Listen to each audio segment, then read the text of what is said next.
ଜୟ ଜଗନ୍ନାଥ ପ୍ରଭୁ। ଲେଖକ ଶ୍ରୀ ଅଚ୍ୟୁତାନନ୍ଦ ଦାସଙ୍କ ଭବିଷ୍ୟ ମାଳିକାରେ ଉଲ୍ଲେଖ ଅଛି, ବିଶ୍ୱଯୁଦ୍ଧ ହେବ ଯେଉଁଥିରେ ବହୁ ଦେଶ ଭାରତ ଉପରେ ଆକ୍ରମଣ କରିବେ।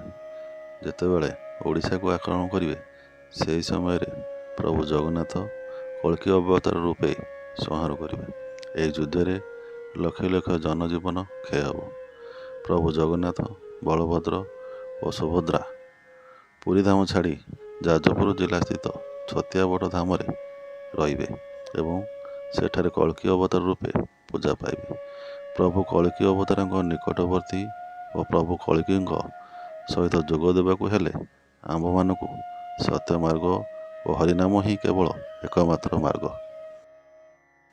ହରିନାମ ହେଉଛି ଯଥା ହରେ କୃଷ୍ଣ କୃଷ୍ଣ କୃଷ୍ଣ ହରେ ହରେ, ହରେ ରାମ ରାମ ରାମ ହରେ ହରେ। ଜୟ ଜଗନ୍ନାଥ।